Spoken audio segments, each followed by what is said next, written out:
Well, hi again. We're trying another game of Blitz here, and what we're going to do, well, I'm going to stick, I think, to the Dutch defence, and yet again, you can see I'm attempting to play on chess.com. My opponent is, oh dear, let me try to say that, Drakenfaner, so from Denmark, I guess. No, that's not Danish. Sorry. Who knows where it's from? It's got lovely red stripes in it. Anyway, that's where it's from. I can't really see the flag at the moment. Okay. Anyway, so we have Dutch, and my opponent's actually playing not the main line with G3, and I think he might even throw in this G4 move soon. And I have this rule which I keep breaking, and I don't know why I break it. Your bishop on E7 should nearly always go onto the B4 square when given a chance, and I'm not sure why I keep putting it on E7. Put your bishop on B4 when the white knight goes to C3. That is clearly the best way to play these positions. And well, this is pretty standard Dutch position here, where I'm getting my E4 square. And that's what you need to do in the Dutch. Grab hold of the E4 square. I'm going to now double my opponent's pawns, creating some structural problems, and play D6. And you probably, if you've watched some of my other videos, you'll see that this is a common theme that I play. When they don't fianchetto kingside, I play in this manner quite a lot. I want to put my knight on D7. I want to remember the move you often play in the Dutch. The move you often play is E5. This is not, more often you play E5 when they fianchetto kingside, but I certainly will consider playing E5 in this type of position as well now. Given a chance, I might play it next move. Even a good positional move here is C5, because if I get C5 in, I make sure that his doubled C-pawns are stationary, stuck to those squares. So really, the move C5 is a good positional move to play. And now my opponent is trying to get tricky by bringing his knight into this square. So it's an interesting option. Okay, well I'm gonna play E5 anyway, and if his knight comes in, I'm gonna try to go queen to E6, and I'm very happy for him to go D5, because if he plays D5, he blocks down his pawns again. I want to make his double pawns stationary and not fluid. So that's one of my ideas of playing this. So okay, so I have a couple of ways to go now. I could even go F4, which looks quite tempting. This is a good idea of him bringing his knight in here. I quite like his plan. I'm just going to step out of the way of a knight jump and start to target some of these double pawns. My queen was a little bit libelous on that square on E7, a little bit open to attacks. Whoa, here he comes. Okay, well, let's whip that one off the board. We're not worried about that. If he goes pawn takes, I'm just going to take on F3. This could be swinging rook territory. Okay, well, can I get my queen in there anyway? I don't think I can. Right, well, let's keep it circumspect. Just move my knight back now to F6. Given a chance, I'm going to grab the pawn on C4. That was quite a good move, G4. Actually trying to bring some space on, trying to come forwards towards me. Okay, so I need to start well on chess.com. I haven't won a game yet on chess.com, so I need to get this rating up and up. Keep it rolling. Maybe I can get a chance to play Nakamura soon. I want to get. I'm sure I could take Nakamura down in some 5-minute chess. Well, I don't know about that. I actually played Nakamura, I don't know how many years ago now. It was in Gibraltar. He was a lot smaller, but he was still a great player. And it was on the last night, on the closing ceremony. And normally, that's a crafty one, 97. I'll give him the A pawn. Normally on the closing ceremony, everyone has one too many drinks. And in my brave stupidity, or drunken stupidity, I took on Nakamura for about 3 hours of Blitz for money. I think we're playing £5 a game. I got through a nice bottle of vodka. There was this massive crowd around the game. And to cut a long story short, I think that's the expression, I ended up paying him out rather a bit of money. We'll just put it that way. We won't go further than that. Let's just say I owed him a bit of money after that, and I did pay up eventually. Losing to this little kid, how annoying is that? But he was very, very good. I think I may have won the odd game, so it wasn't complete disaster, but he was better than me. Let's just put it that way. He was a very, very good player even at that age. And yeah, I think if I played him nowadays, I'll be very happy to get a point off him. But like I said, I played a lot of these guys at Blitz, a lot of the top Blitz players, and they're all just good. They're all just good. They all know what they're doing. Okay, well, what's happening here then? Well, I'm hoping that I can get some play on the king side here. Rook G1 is a bit of an annoying move to face. Can I go rook takes E3 if that move? I can certainly try it. Does that work tactically? Well, I don't know. There's only one way to find out, isn't there? Rook takes E3. Little tactic there. With the attention, if he takes my queen, I also take his queen. If he takes my rook, and this maybe rook G1 was a bad move for my opponent. But I think I was doing quite well there anyway, because I had knight to F4 tricks, and my pieces were quite well positioned. So, okay, well here I should be doing well, because again I have a pawn advantage. Can I win my first game? Oh, well, I thought I was doing well until he thunderbolted me. He's not allowed to thunderbolt me. Ah, there, missing a lot of moves here. So he thunderbolted me there with knight E7 check, very crafty. Winning the exchange. Maybe I've got enough compensation because I have a couple of pawns and my E pawn is strong. So it's not complete tragedy yet. And okay, again, the thing is, with his double pawns, in all endings, I'm going to have some plays double pawns. And I did have an idea there also of going knight to F3 check. So he stopped that one. And now let's just try to take some of these pawns off the board. It's an interesting ending, isn't it? It's quite a strange dynamics of pieces here. I imagine he'd probably check me here. Then my king can probably... Maybe I keep my G pawn.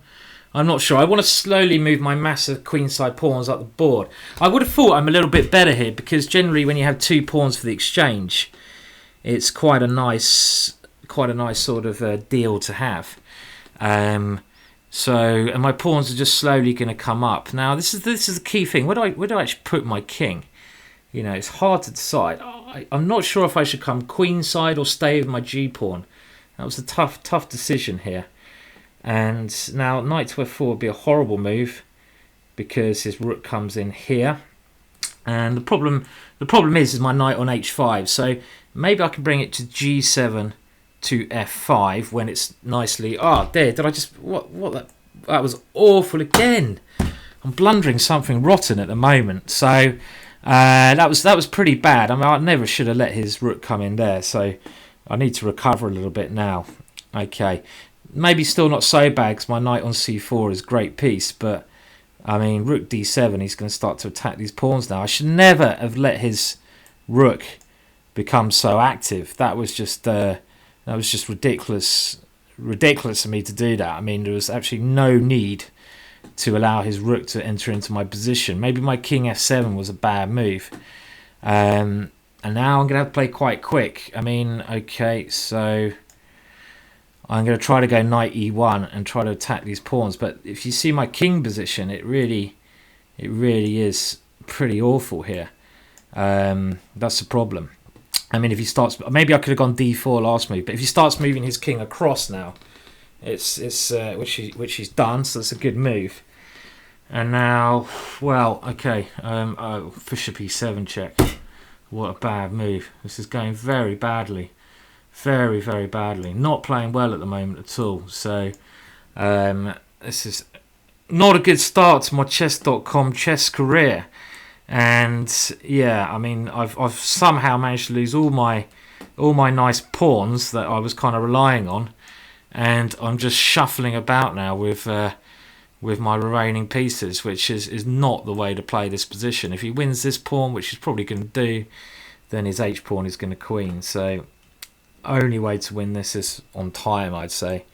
And I can't hope too much. Well, you've seen me swindle before, but this has basically been appalling technique. Really appalling technique.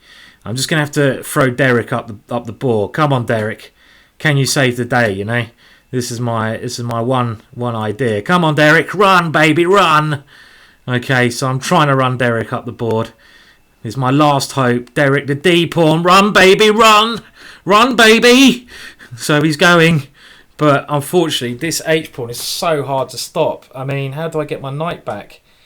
I don't know. I mean, if I queen takes, knight takes H5, knight here, H6, check, king here.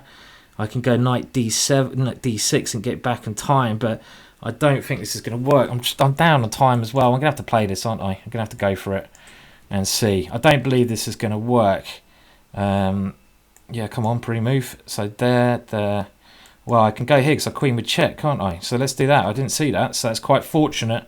My pawn is queening with check here, and it's all on the clock, and I'm probably going to lose on time, knowing me. I mean, good winning chances here.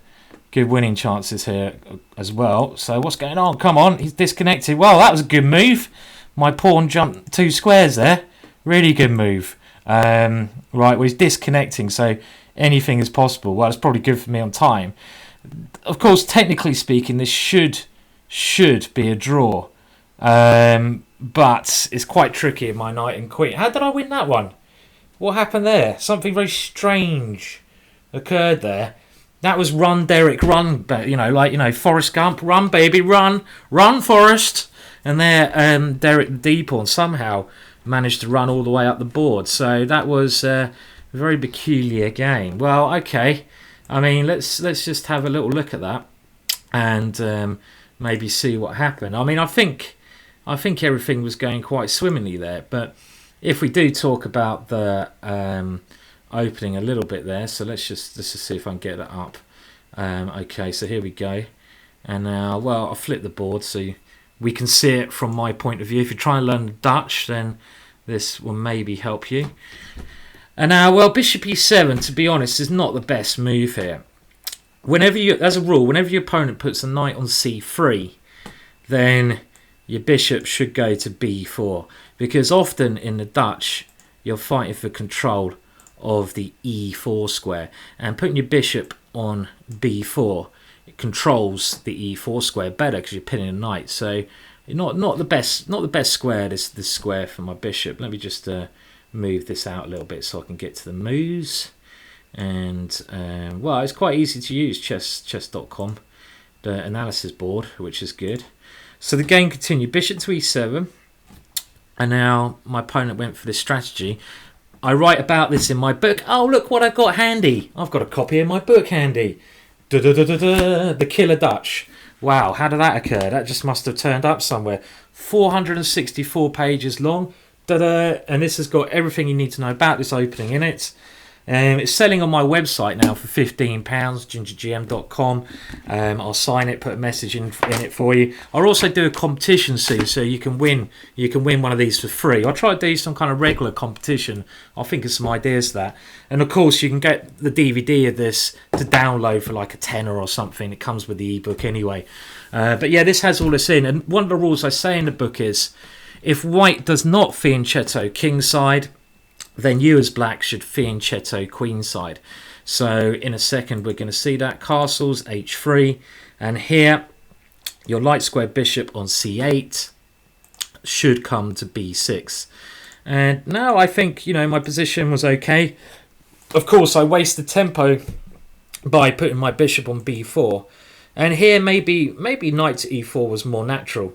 But it's all about controlling this e4 square when they don't go g3. So if they don't play g3, you try to control e4.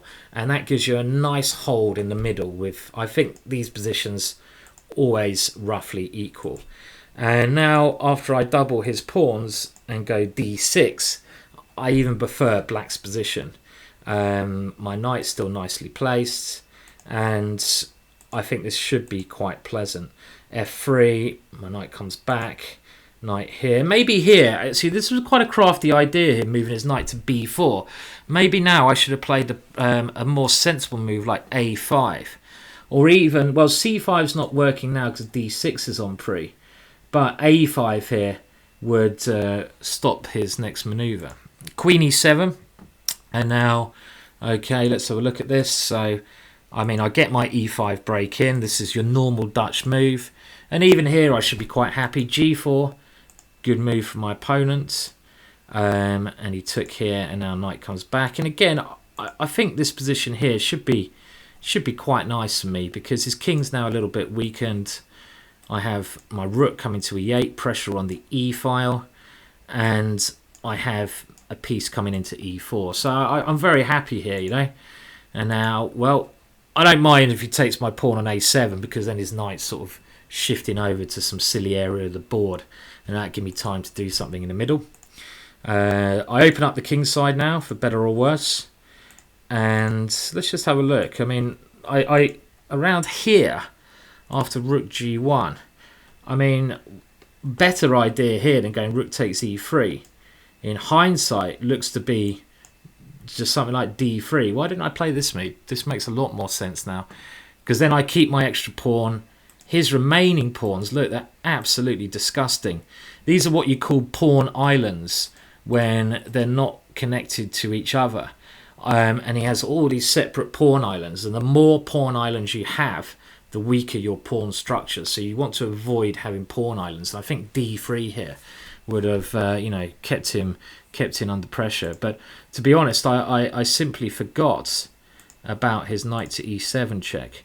But even this ending should really be absolutely fine for me because I can pick off his pawn islands. But somewhere along the line I went really rubbish play here.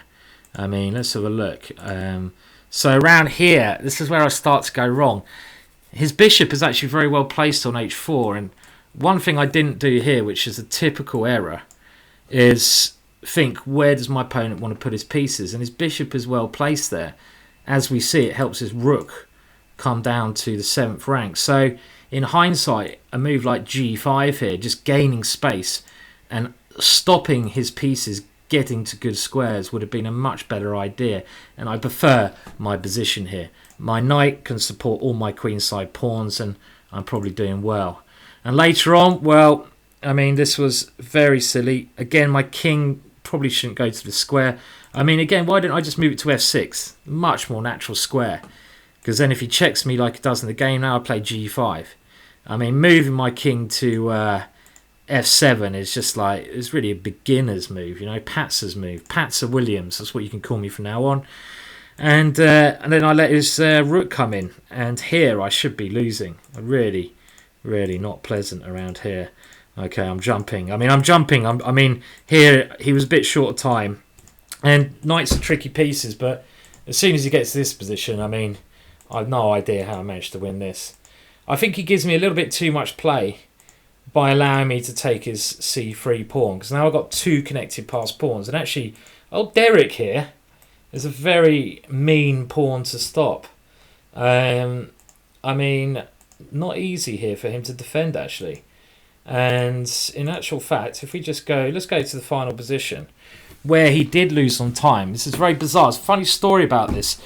If you ignore his A-pawn, so let's just say he didn't have his A-pawn on the board. I once had, at the British Chess Championships, I had this ending. I was defending in one round, and it's really rare to get this. I managed to draw, and the next round I had the same ending again, but I was attacking. Bizarre. And okay, this should be a draw, but I can of course play, because the combination of my queen and knight, they work very well together, they coordinate very well, but I should never have been allowed to get to this. Okay, well there you go. That was another Dutch, so hopefully you're getting quite used to the Dutch now. I might start playing some weird and wonderful openings soon, just to try to spice things up a little bit. If you've managed to last all the way to the end of this video, well done, because it's quite a long one. So maybe I'll try to play a quick time limit in future.